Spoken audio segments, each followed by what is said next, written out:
Here on another edition of the MGoBlog Roundtable on the Michigan Insider on Sports Talk 1050 WTKA, online at WTKA.com and live on the stream. So YouTube on the Michigan Insider YouTube account or YouTube page, also on Twitter, the Michigan Insider Twitter account, Facebook Live on WTKA's Facebook account. You can always follow us for those of you who aren't just listening live over the air or on to the online stream. You can view us. You can see Brian Cook and Seth Fisher, and you can even see Craig Ross, even though he doesn't have a phone.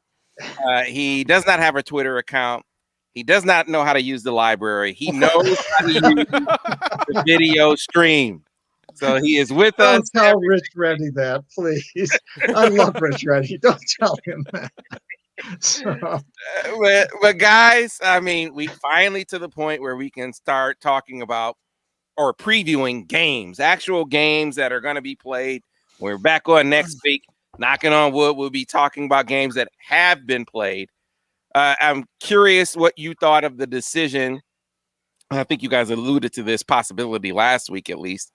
Was the decision to postpone the matchup with Illinois and all of the grief that it brought from Illinois fans saying that Michigan was ducking them. What did you make of? What do you think of the decision to postpone that one and play on Sunday against Wisconsin?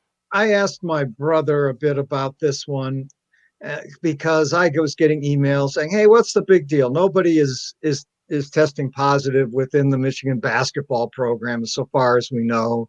So why aren't they playing any games? They can test up the yin yang." And my brother said this, given that we think the variant is more transmissible and could spread through the community, I'm guessing the state health department wanted to expand the quarantine in an abundance of caution. And the last thing the state or Michigan wanted was to be the source of a less than cautious decision that spread this thing all over the place. And really, Michigan really didn't have much choice when the state health department came in and said, we're not telling you guys what to do, right, but we're sort of telling you guys what to do. Right. Because if you don't listen to what we said, then you become the ultimate knuckleheads if this thing spreads. So Michigan sort of got stuck here because of the decision by the state health department. And from what John says, it wasn't, it was, quote, an abundance of caution, but not crazy either. Perhaps if we had used an abundance of caution a year ago, we wouldn't be in the situation we're in now. So in any event, that's his point of view and what he said. Preaching to the choir, brother, and I'm talking about Brother John too. Yeah. But the pause, I think we had all, we knew when that was slated to end. There was some discussion as to whether or not they should play. There should be more of a ramp up time to actually playing games, and they decided that there should be in postponing the Illinois game. What of that decision? It's one. It sounds like many anticipated being the case. What do you think of the decision to do so, guys? Well, so a lot of other teams that have gone on COVID pauses haven't stopped practicing. They've still kind of been in a season game flow just without games. Michigan had to stop entirely.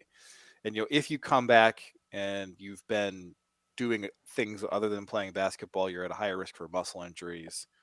And I just don't think it's worth having that game played at the time it's scheduled if there is a serious chance that one of your guys is going to come up with a pulled hamstring. So that makes a total sense to me.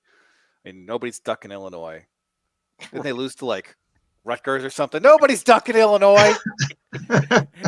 Illinois is so 5 losses on the season. Get out of here. They probably pulled up every tweet by a Buckeye from last December, and they're like, okay, just edit that a little bit and send it back out again, and keep trying, guys. You'll be our big rebel eventually. They were on it hard too, and I'm like, wait a minute, is this just something that people say about Michigan, whether it's Herb Street or Illinois folks? Because I'm looking at Baylor. Have you guys looked at the games that are off Baylor's or postponed on Baylor's schedule now? It's like 5 games against ranked opponents or something like that. Yeah, Texas Tech and I think is off their schedule at this point, and some others. So yeah, I mean, it's just what's going on right now. It's not that Michigan doesn't want to play Illinois. We're going to play Illinois eventually this year. It's going to happen, I suspect. And this has nothing to do with it. I mean, that's the one game that they'll make a priority for Michigan to reschedule. Yeah, because we haven't played them.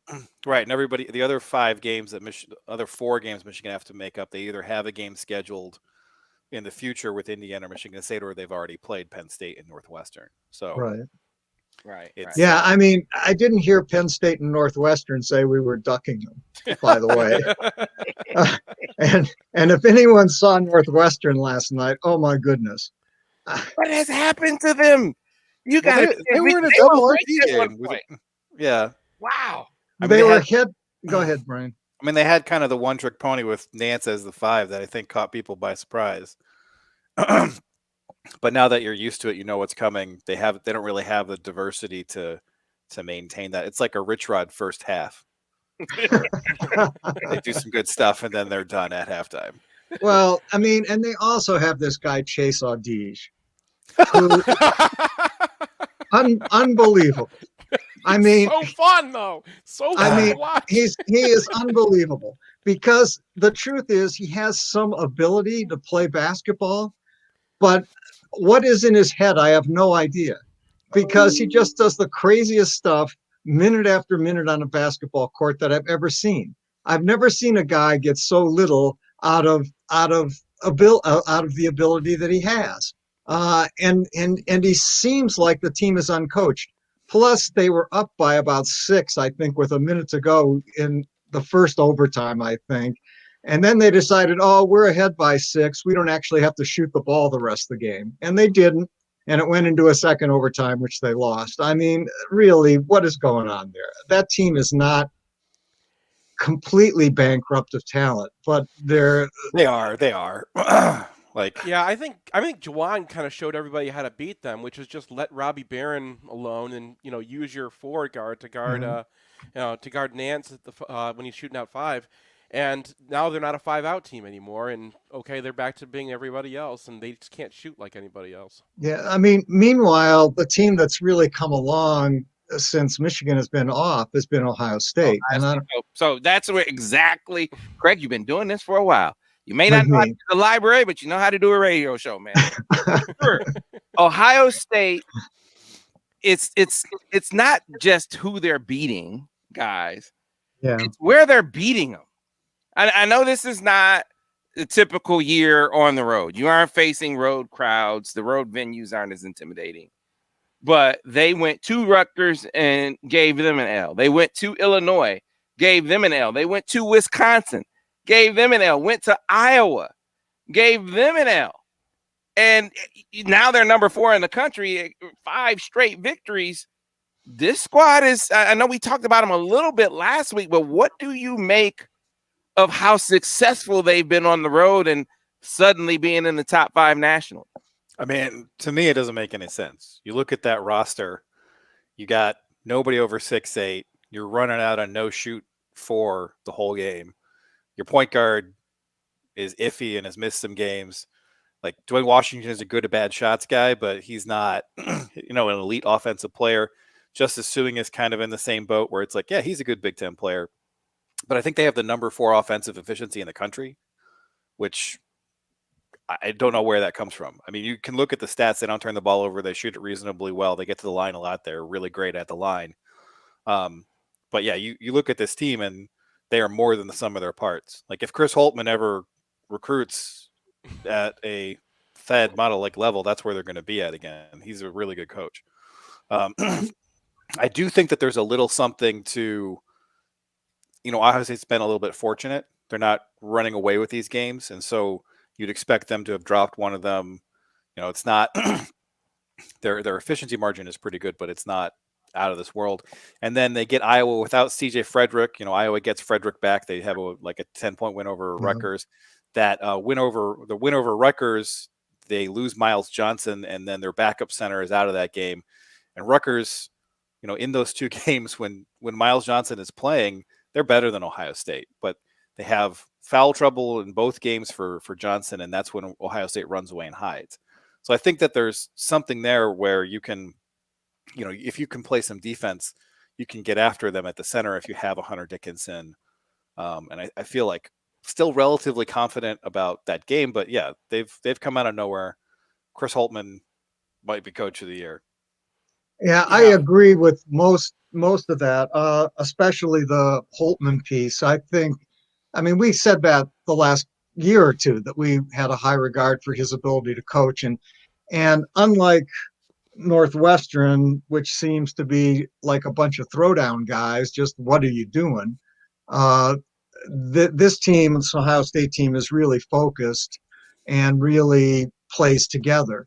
And they're not completely bereft of talent. Remember, Kyle Young was a guy that Michigan really, really wanted. Beeline loved Kyle Young, and he's a nice player. He's unselfish. He does a lot of the dirty work in a basketball game. I like him. I think I always felt the same as Brian about Dwayne Washington, but Dwayne Washington the last month has been a really good basketball player, which has surprised me, but he's come along. And then I think it's impossible to underrate EJ Liddell, who is only 6'7", but the more I look at him, the words that keep coming in my head are Phil Hubbard. Now, you guys never saw Phil Hubbard. He was a 6'7" center who played for Michigan in the 70s on probably my favorite Michigan teams with Ricky Green and Steve Grody and Johnny Robb. And those teams were a lot of fun, and there was a lot of synergy. And I hate to say it, but I think this Ohio State team reminds me a lot of those teams.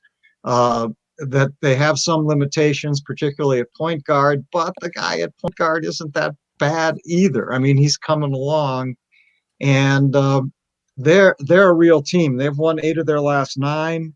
I mean, they just killed Ohio State at home. I mean, Michigan State, and Michigan State has problems. Terrible. But well, I wouldn't say they're terrible. They just killed Nebraska. I mean, yeah, they killed Nebraska. Nebraska was 2 of 23 from 3 or something. I don't know. They won by 10. So I really do think the Big Ten has evolved to Michigan, Illinois, and Ohio State. Obviously, it's all on Michigan's back. If they win games, they're going to win the regular season Big Ten. But Illinois, we said from the beginning of the year, I mean, I felt was the most talented team in the conference, and still probably kind of feel that way. But Ohio State's, obviously Michigan's really good, but Ohio State's really good too. And Iowa, the problem that they've got is they just don't play defense, and that's always going to be they either got to make a lot of threes or they lose. So. The thing about Ohio State, they kind of remind me of a Don Brown Boston College defense, where just like they're an island of misfit toys. Like, EJ Liddell, like, where do you put that guy normally? A power forward? He can't shoot a 3. But like his role, where he like plays center a little bit and he like bangs inside and causes foul trouble for all your centers. Like, we didn't even mention that Luka Garza and Kofi Coburn had like early fouls in those games too, and Garza gets auto benched, and it's like, well, you take that guy off of Iowa, and you've got a whole different team, right? Oh yeah, that's true. So he missed 12 mintes in the first half of that game. Yeah, and they went on a run at the end of the first half. That's why Fran McCaffrey was on 10 when questioned about it. It's like, hey, you want me to play my backups? The guy had 2 fouls. I played my backup. Like, come give me a break. So yeah, man, that's the thing that's perplexing. It was perplexing to me, and I think you really put it in perspective, Brian, because you mentioned Miles Johnson, you mentioned Kofi Coburn, you mentioned Luka Garza. These are all matchups that should devastate Ohio State, and for different reasons, they haven't. Yeah, and then the Illinois, when they shoot 53% from 3, and Liddell's 4-7. So that's like, there's some. I'm not trying to denigrate what Ohio State has been able to do this season. They're 16-4 in the best conference in the country. But I do feel like there's a gap between Ohio State's performance so far and Michigan's and Illinois', even though they lost this game. Illinois has outperformed them, I believe. And it's getting close in terms of efficiency, but I still feel relatively confident about that matchup. Speaking of Illinois, I've got a question for Sam.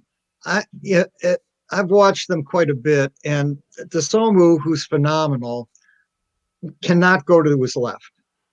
He only goes right, and they run. And what they've done is they run this play where he starts on the right. He runs through a bunch of screens on a big wide circle, gains momentum coming back to the right from the left-hand side of the court, and yet nobody seems to be paying any attention to that. I mean, has Tim McCormick talked about this at all? Perhaps that this guy just does not go left ever, and that teams if they cut him off to the right, all of a sudden he's not nearly at the same level of ability. I mean, has that been talked about in your? We haven't. You see this with some guys. I mean, DeSumo, I think is so good still. He's phenomenal. Despite the over reliance on his right hand, because he has a great first step. He has gotten to the point. I mean, we saw him in a game-winning situation. His jumper has become more formidable. I'm not saying that he is a great jump shooter, but he's made it so it is not. If he doesn't get right, he can't do anything.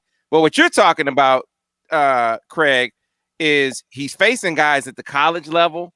You know, maybe if you got a Charles Matthews, maybe if you got an exceptional athlete that you could put on him, even with the knowledge of his ability, his over-reliance to the right hand, the ability of most guys at the college level to defend that still is going to be limited. And, you know, unless you have a really good athlete on him or a really good defensive plan where they help to his right hand or they overplay his right hand well enough, he's still going to get his.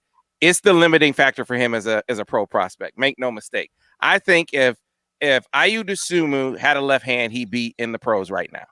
He would have jumped to the NBA already. And I think, you know, that I can't say that I've watched a ton of Illinois this year to really notice that, you know, there's no improvement in that regard. But if it's as you say it is, his draft stock won't be any better. That was that and shooting. And I give him credit. His shooting, I haven't checked his stats here this morning, but I know when we talked about him recently, his shooting was better. His 3-point shooting percentage was up. Yeah, so he's at least gotten that part better. But if his left hand isn't there, his stock will be depressed. That was one of the knocks on him. Yeah, he's actually hitting 41% from three, but he's only taken 56 this year. So he's very much, you know, an inside the arc kind of guy. And, you know, I was reading Sam Vecini's mock draft because I'm just checking every NBA mock draft to make sure Dickinson doesn't show up. And they mentioned that, you know, some NBA guys are kind of coming around on his shooting, but others are still skeptical because simply the volume isn't there. Yeah, I'm not skeptical of his ability to hit the jump shot, although I don't know if he's got, you know, it may take him some while to adjust to the NBA three. And I'm not really concerned about his NBA prospects. I mean, I think he'll be an NBA player, but what I just hope when Michigan plays him that they'll try and force him left. And force him left. And I'm watching teams that don't seem to be trying to force him left. And when they are, they run this sort of circle double pick where he's getting a momentum from left to right, and they're still not seeming to pay any attention. So I just find it odd. Yeah, I mean, I think that in games where there's a player on him that can keep him, because some guys are just so exceptional, and I put him in this group, that if you put an average athlete on him, he's still going to be able to get to his dominant hand. Now, in the situations where they can't, clearly they've made some adjustments to still get him going to his right. That's where a team like Michigan that has a Sean D. Brown, right, that you can stick on him, that has great defensive, they might be able to blow him up. I mean, it's one of the reasons why, to your point, maybe we should be a little more optimistic about Michigan in that matchup, but most teams can't throw that at him. He's still going to be able to get his at the college level. In the pros, he won't be able to. Better get a left hand. Better get a left hand. This is a long day, and his draft stock won't be much better. Because I don't know where you said you don't question his jump shooting. Everyone was questioning his jump shooting. Craig, that's one of the reasons why he's back. And so that part is somewhat better. I guess still a question mark based on the stat that Brian gave about him not shooting very many. But that left hand is a problem. And if he can't show that, you're going to see him going in the lower part of the first round as opposed to the upper part.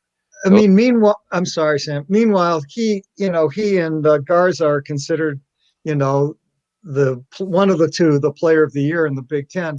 But I've been watching Garza. Garza looks like he's poured concrete into his feet. He's getting slower and slower. I mean, it's impossible. Only on defense. Yeah, I mean, even Only on defense, he's still incredible on offense. He's good on offense, but he looks heavier and slower. I mean, I don't know what the deal is with Garza. I don't see Garza in the NBA at all. No, it's not. That's not going to happen. But they put up a stat in the most recent Iowa game, just the impact of Frederick being on the floor versus not being on the floor. And one of the weird effects of not having Frederick is that Luka Garza's shooting just went off a cliff from 2. And I think that's because, Iowa has 4 shooters they can surround Garza with their starting lineup. But once you start getting into the bench, Joe Toussaint isn't going to shoot. Aaron Eulis isn't going to shoot. Keegan Murray isn't really going to shoot from the outside very much. So you can collapse on Garza when they don't have that kind of firepower around him. And so I think that's part of his recent relative struggles. He is still, of course, the number 1 guy for Ken Pom Player of the Year. But, he had some off games, but he's still just relentless, just has huge usage, just the guy you have to deal with first and foremost in any Iowa game. Yeah, I mean, I don't know. He's slower than Granville Waiters at this point, who I thought was the slowest human who ever played in the Big Ten, but I don't know. He doesn't look any slower or worse on defense to me. They've always sucked on defense. This is not a revelation. And every time I hear a pundit, I mentioned last week, Jay Billis is like, oh, they gave up 50% shooting to Illinois. Like that's new. Like when don't they give up 50% shooting to an opponent? I mean, they're never going to win anything of note with Fran McCaffrey there saying we only have to play offense. It's like I called we were talking a brief aside. We aren't getting in talking NBA, Brian, so don't crap a brick here for a second. You can talk NBA. I don't mind that. But the New Jersey Nets are the same way. They only play offense. Since James Harden got there, they're the best offense in the NBA, but they're the worst defense in the NBA. And that's how you lose to a Detroit Pistons. Who's the coach there, Sam? It's Steve Nash. Steve Nash, okay. And who is his coach? Don't forget who was assistant coach. That's all I'm saying. Right, that's Tony, exactly. They'll play defense. That's why they won't win. Is why Iowa won't win as well. We got to get to a break. Back on the other side with more MGoBlog Roundtable here on Sports Talk 1050 WTK. The Ticket. Hey, people want to know what we talk about off air. It's what was that? Orthogony? Orthography. That's what orthography. Something that I'd never heard of until 30 minutes ago. Okay, you're one to talk about something you've never heard of coming up on the extremely fascinating where our letters come from. It's incredibly fascinating. Also, I had to learn Hebrew as a kid, so being able to connect the Hebrew to the English letters to me, I thought was interesting. Oh, that sounds painful to me. I couldn't have. But the Spanish, the Spanish tapes, I've really enjoyed, even if I've got to go back even to figure out adios every 5 minutes. But it still makes me feel, Americans just don't learn languages. Seth has all the insight on Jaden Mangum, by the way. He knows that's exactly right. what's going on. Improvement. I only posted the defensive side of the of my latest recruiting update, so I didn't get to have my big Grove celebration. That there's more Jaden Mangum talk going around. We've never had a scholarship player on Michigan football. He might be. Is that right? Might have higher upside on defense, by the way. And I think it would be beneficial to Michigan because they are in good shape with a lot of. I mean, if they take 3 receivers, 2 of them will be big guys, and they are in really good shape with Tayshaun Trent. They're in really good shape with Darius Clemens. Really? And Jaden Mangum really likes him as well, and his brother didn't go to Michigan State, which was what is He may up? now though. He's in the portal. Yeah, I thought he was going to USF. 1 minute back on radio, guys. I didn't see where he went. No, I think US. I think Sam's right. I think he's going to USF. That's what I saw. Aaron Mangum, his brother, transferred to Colorado, and Mel Tucker recruited him to Colorado. And then you're thinking, okay, this guy's gonna come home and go to Michigan State. He said, nah, no, not going there. Mel. Hey, you remember what Mel said? If you can't recruit to Michigan State, you can't recruit. That was Mel Tucker's words, not mine. Like, dude, you can't recruit a guy you recruited already? Back in 30 guys. Like, how does that work? Man. I've been to Boulder, Colorado, and I've been to East Lansing, and I can tell you which one I'd rather be recruiting to. That's true. Yeah. Well, but he's going to I mean, I know Tampa just won the Super Bowl, but I mean, man, he chose USF over Michigan. Well, everybody wins in that area now. I assume Michigan State was on his radar, but stand by, guys. Coming back on radio.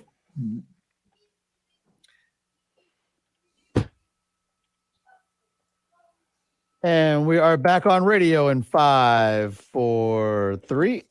And we are back here on the Michigan Insider Sports Talk 1050 WTKA, online at WTK.com. I want to get to a football topic that is right up Seth Fisher's alley. But before we do, just a brief sort of forecast, Brian. Michigan hockey coming off the pause. I know we talked about Michigan basketball coming off the pause. What's your forecast for Michigan hockey coming off the pause? Well, I mean, they've been playing great. They lost that one game to Michigan State, but they've dominated weekends against good teams, and I think they're set to take off as long as the pause doesn't get to them, and that's a strong possibility. We've been talking about how I feel pretty optimistic about some of these upcoming matchups against Big Ten basketball teams, but there's a definite scenario where Michigan just comes out and doesn't play like themselves, and that's a possibility for the hockee team as well. Gotcha. All right, we shall see. Hockey's rough, man, because you develop your your line mates and that rapport with the guys on the ice with you to an incredibly high degree before you can actually get out there and play. So I'm kind of more worried about hockey than basketball. Well, it's obviously a big weekend because Wisconsin just demolished Minnesota last weekend, I believe. I think one of the games was 8-1, and the other one was not.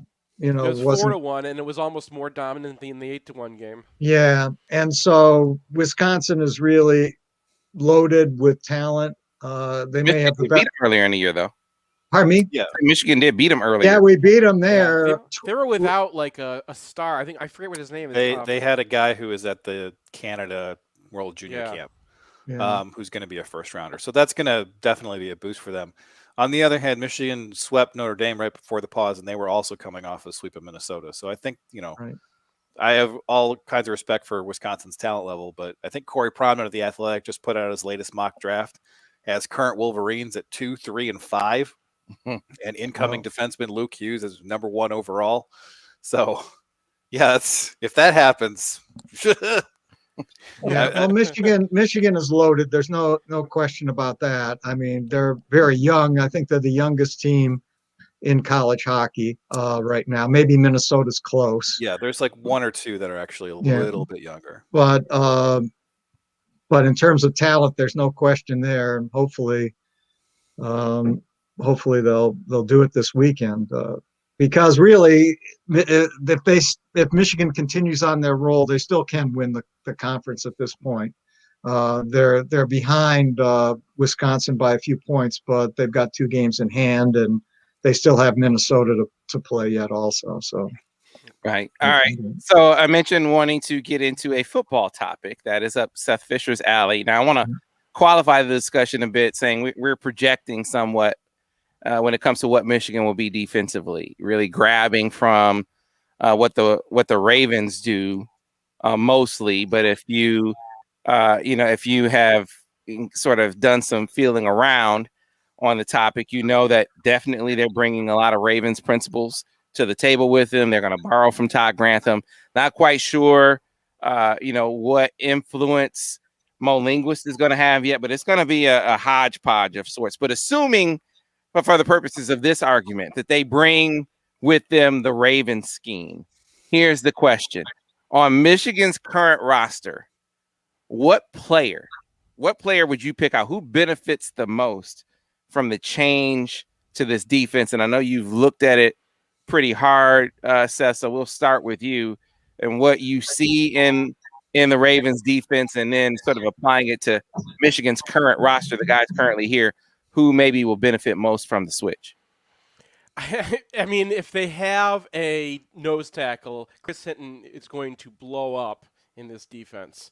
If he doesn't have to play nose, now he could play nose and he could be great at that too. But if he gets to play off tackle in this defense, that position, we remember when we were a 4-3 under when Greg Madison came here, and then that off tackle position just had just a stream of great players come through it. And so, it's time for Chris Hinton to blow up anyway. But I think he's got to be pretty excited about the opportunity to kind of go one-on-one on guards.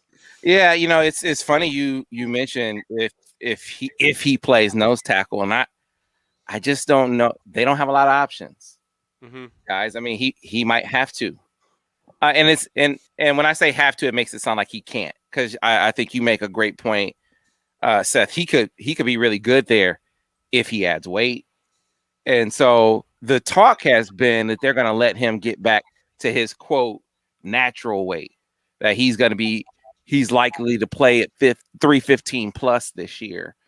And that'd be fine and play the nose. But if a guy like Mozzie Smith can step up, for instance, Mozzie, who didn't get any run in the past, he's certainly big enough. I think it'll come down to his stamina and, from down to down, how much he can play. But can you really count on a guy who hasn't played significantly? Would you park him in the middle right now, or do you go with a guy who's played there, who's played already a significant number of snaps? That's why I'm leaning towards Chris Hinton and hoping for Mozzie Smith to rise up into that role. And one of the nice things about this year that everyone kind of glossed over because the year was so bad was that Donovan Jeter was not bad at defensive tackle last year. And so, that guy should be figured in your – and he's back. And he should be figuring in your thoughts on a tackle this year because, I mean, he can hold up, and that's the first thing. So are you guys thinking this will be a 3-4?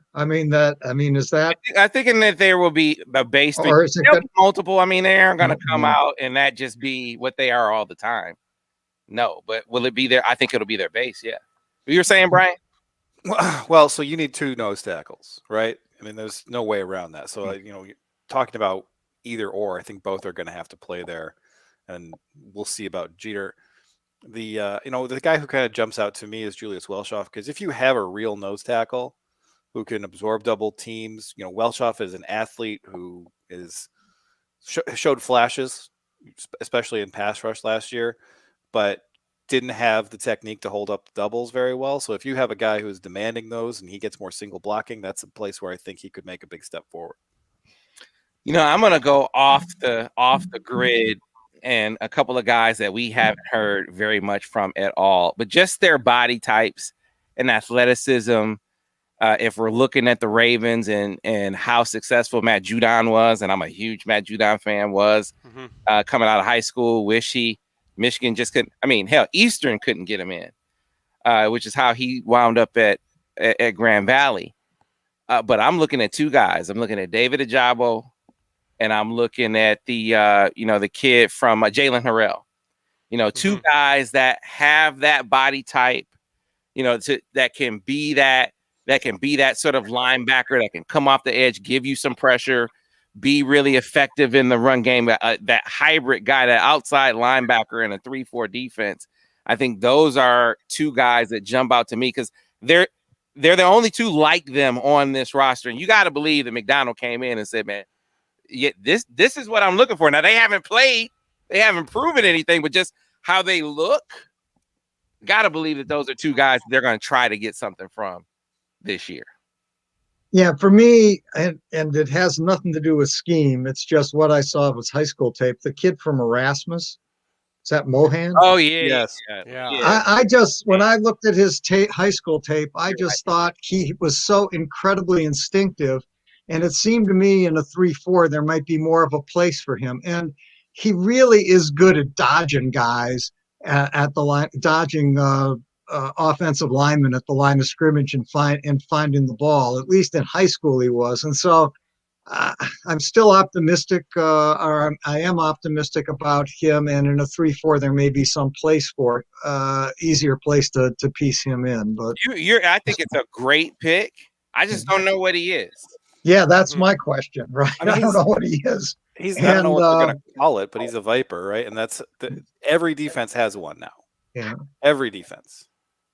So, Sam, as a Ravens fan, I just want to jump in and remind the listeners that there's an obvious answer that we haven't actually said yet, because Ravens defenses always try to highlight the free running center field guy out there in space playing safety. Dax Hill is going to thrive in this defense. He's going to be terrific playing what Earl Thomas was supposed to be, but Earl Thomas is a knucklehead. Work it all out. Get it out. I feel better. Yeah, it's gonna be interesting. I mean, I think they're gonna have a conversation again about, are you safety? I think they're at least gonna have the discussion. That doesn't mean. I don't know what's gonna go on in the secondary because I don't know who can play secondary. They recruited so many safeties is the point. Like they got Sure. I mean, like, as far as like what they play and what their system's going to be and everything, like that's just got to be what you have on the roster. Like I know Mo Linguist has done a lot of pattern matching stuff, but that teaching that in 1 year, like unless that's the only thing you're going to do and you're doing it right now, and you still have to be able to play a lot of man to do that, right? Pattern matching is man. Okay, maybe cover 3. Mm-hmm. So pattern matching is man coverage, but hopefully you have an advantage because you're coming from a particular zone and you're matching onto the route. So hopefully you have a positional advantage when you make your decision. It's not always going to happen. That's the best way to describe it. I just don't know that you delay that process, because you better start it now, because it's going to be Greek to these guys. I mean, they are a spot drop team, and with very limited zone variation. Yeah, you start dumping it on them now. Make them learn a new language now and learn through the growing pains as much as you can in the moment. And hopefully by the time you get to the season, you've drilled it enough where guys aren't swimming out there. But I don't think you delay what your base is going to be and what you were hired to do. I think that's another thing. I think this was one of the things that Harbaugh in his search was really looking for. And so are you going to, kind of try to dumb it down because they haven't done anything like it? No, I think they jump right in and hope for the best. I think you're going to see them be active in the portal. I know it hasn't manifest yet, but as I've been telling people over on the site, look at the portal as a process. I mean, you got to know that they're looking around, and just like we knew Lance Dixon was going to go into the portal well before he went into the portal, you got to know there are going to be some more guys going into the portal, and during and after spring ball that could possibly help you. So it would be really, really nice if like some guy in Alabama who realizes he's not going to play now because he's played in that system, and maybe he's a upperclassman. But man, the problem with getting anybody in the problem with the portal saving Michigan, and I know that we're already running into this, it is really hard to transfer to Michigan as an undergrad. I had huge problems. I went and studied in France for a bit, and I tried to get those credits to transfer back. And Michigan has this whole it's got this whole system where you have to match every class to a class that Michigan has. It's awful. It's been awful for decades. People have been hammering about this for decades, and they still haven't fixed it. And it affects the football team too. Mm-hmm. No, you're right. It's a clear hurdle, to say the least. But to the original point, I think I think he nails it. If Dax Hill is, safety this year, which probably going to be, but if I think it'd be foolish to not at least ask the question to see if he'd be willing to help you lock down corner with how well you recruited safety. Because think about all the guys. I mean, we know Brad Hawkins will be back, but think about all the guys that we haven't seen yet at safety. Makari Page played some last year. But Quentin Johnson is still there. You got the kid Morant is going to be healthy and ready to play this year. The other kid, Moten. Yeah. Moten. You got him in that mix. I mean, you got all these safeties. You're going to have to, and then some of those Vipers are safeties too. And so you got to figure out what you're going to do with some of these guys. I mean, some of them are going to be linebacker. I could see Mohan maybe doesn't go back. Maybe he stays at the linebacker position. Maybe Moten is a linebacker long term. But the point being, you got so many options at safety and not very many at corner. So that's why I would at least ask the question. Yeah, and you need the corners to be really good in order to play the way the Ravens play. And that's why I've been hesitant to be like, hey, we're going to go and do exactly what they've been doing. Because they play a lot of cover zero, which is just no help. You're just out there. And if you got Will Johnson out there, then go ahead. But, as soon as you're going to have that guy in 2022. And maybe Dax Hill can do a little bit of that. But, Dax is also that Earl Thomas stuff, they move their guys around so much. And they have lots of different guys play lots of different roles, and that's part of the key of that defense is you never know who's going to be in what role any given down. And it makes it really hard to pass on them because you can't really read anything before the snap. And I think Michigan's going to use part of those things, but it'll be a college version. It'll be a dumbed-down version. Mm-hmm. But in that version, Dax Hill, or the safety playing Dax Hill's position, that's why they went and got Earl Thomas, because he can do a lot of those things. He gets to blitz all the time. He gets to play cornerback sometimes. He gets to play free safety, strong safety. He gets to be over tight ends. He'll do a lot of different things because that guy gets moved around basically to replace whoever's blitzing. Yeah, fascinating question. Who did you pick, Brian? Who did you say? Welshoff, because I thought that's right. Single blocking, more experience. I thought that was a decent shout as a 3 or 5 tech. Yeah, so we got a Welshoff, we got an Apache Mohan, and then Seth, you went with right there in the middle with Chris Hinton, and I sort of backed out hedged on my own question and picked 2 guys in Harrell and David Ajabo. 2 guys who, again, haven't done anything yet, but gotta believe McDonald came in and said, man, can we find some more guys that look like that? Please, can we go get some more pieces that look like this for my defense? We'll see how it works out. So, guys, just a little bit of recruiting. I mean, again, we had this discussion. We talked about how we would see immediately them look better on the recruiting trail. Initially, last week when we came on, that was talking about the 3 defensive tackles in a week, and so we saw Sean Nua show some effective closing there.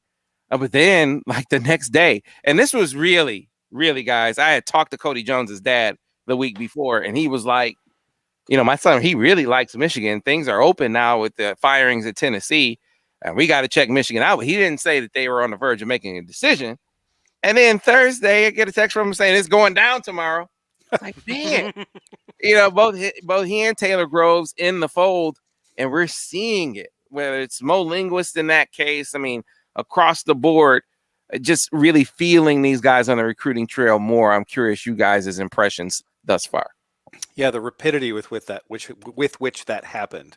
So they offered, I think, both of those guys on January 27th, and barely over a week later, they were committed. And that's, you see the quotes, the guys talking about Linguist, and that's obviously something that I don't think the last staff had a lot of that ability, right? Not many people do. And we'll see what happens with Nolan. I'm skeptical. Just hey, look, it's just they're in it. Yeah, they're in it. This I mentioned before. That was an example. This is an example of the kind of recruitment that on the defensive side of the ball they would have pulled out of. They wouldn't have stayed with, because he's not a very responsive kid. He's not, and that's with every school, not just with Michigan. Not a very responsive kid as far as recruiting is concerned. He's a Southern kid. So it's not like, you aren't trying to pull a kid from the Northeast or even the West. You're trying to pull him out of SEC country. Yeah. So I guess Tennessee is still technically SEC country. Right. And so, for them on defense, this would be the kind of one where, you drop an offer. But if he's not like, oh, my God, I love Michigan, it's time to bounce. We're getting out of this recruitment. They didn't do that here. And this is a very, very clear example to me of the difference in approach.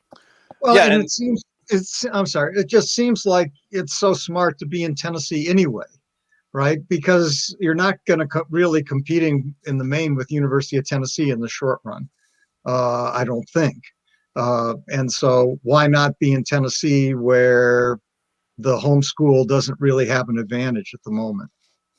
Yeah, and so the thing that this reminds me of is a little bit when Josh Gaddis comes in, and then all of a sudden Michigan's wide receiver recruiting seems significantly different. Like they're grabbing Giles Jackson out of the West away from Oregon. They grab Xavier Worthy away from frickin' Alabama. Like he has really recruited over and above what Michigan should be recruiting at wide receiver right now, just given, what's going on. So Linguist has some initial returns that seem to point in the right direction. And if you're going to see Bellamy start doing this too, right? It's not just one guy. There's multiple guys who I think are going to start bringing in returns soon. So it's we'll see what the season is like, but I think the reboot of the staff, initial things going on seem pretty good. Yeah, recruiting wise. Yeah, incidentally, what are these guys? Groves and Jones, are they safeties? Are they wide receivers? Are they corners? Jones is a corner. Jones is 100% a corner. I don't know why they have an AF tag on him still. Okay. Because he plays offense as well. They were talking about receiver or one of those utility players, P. Harv types that you see in some spread offense, but he's electric with the ball in his hands too, but they recruited him as a corner. They prefers. They recruited Groves as a safety. To me, he looks like a wide receiver. And you should take this into account is that I'm just a blogger. And all of Ohio State, Alabama, and Clemson were also recruiting him as a safety. So there's sort of a consensus. I mean, we've talked about it. Talent evaluation isn't all that easy. I mean, I have these names on a list.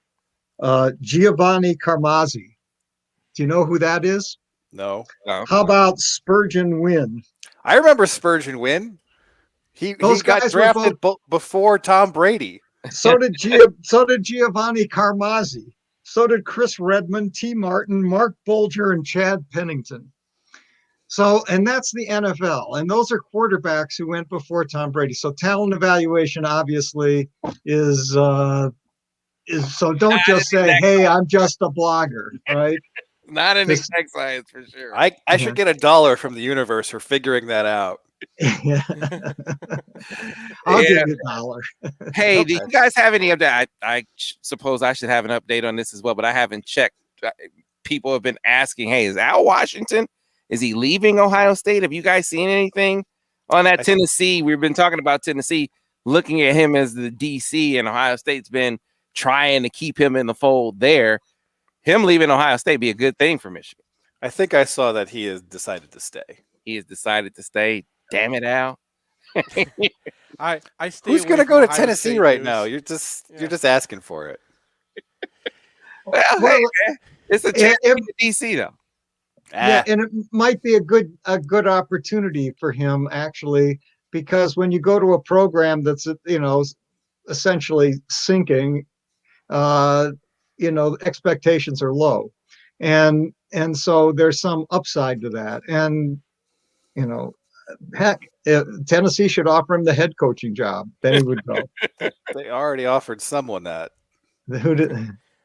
It's Josh Heupel who was at UCF because their athletic director came from UCF, and so he just brought the coach with him. Yeah, and they said, the crazy thing about it, I mean, they went for a bunch of different guys, and they said they were getting turned down.